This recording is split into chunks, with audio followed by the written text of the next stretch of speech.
రే పప్పు అన్నా ఎవరిని వచ్చారా? వచ్చారు. ఎవరు వచ్చారా? నేను. ఎదవ జోకులేస్తున్నావా? డిప్ప పగిలిపోద్ది. నువ్వు ఓకేరా? ఇంకెవరన్నా వచ్చారా? వచ్చారు. ఎవరు? మీరు. ఏంటి? నువ్వు నేను కాదురా, ఇంకెవరన్నా వచ్చారా అని అడుగుతున్నాను. అదిగో వస్తున్నారు. పని పాట లేని బోకులు కాదురా, మనకు పనికి వచ్చేవాళ్ళు ఎవరన్నా వచ్చారో చెప్పు. రే నానిగా ఏంట్రా ఎక్స్ట్రా మాట్లాడుతున్నావు? పొట్ట మీద గుద్దునంటే తీజపా. బూస్ట్ వద్దా? అయితే రెండు బూస్ట్. ఊరుకోవా, ఇలా సరదాగంటే. రే నానిగా తెలియకుండా ఓ కిలకేకో, అది సైలెన్సర్ సౌండ్. కొత్త ఎత్తే సెట్ అయిపోద్ది. హలో, ఏదేస్తే షట్ అవుద్దో ఏదేస్తే ఫిట్ అవుద్దో నాకు క్లియర్ గా తెలుసు. నేను మెకానిక్ అయిన టైంకి మీరు చెడ్డీలు కూడా వేసుకోలేదు తెలుసా మీకు? ఇప్పటికే వేసుకోవట్లేదు కదా.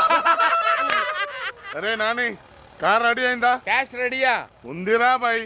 ఓకే రేయ్, పార్టీ వచ్చింది ఆల్రెడీ. మీ వల్ల దీనికి పోరంబోక్ షెడ్ అని పేరు వచ్చింది. నాకు పార్టీకి మధ్య లక్ష జరుగుతాయి.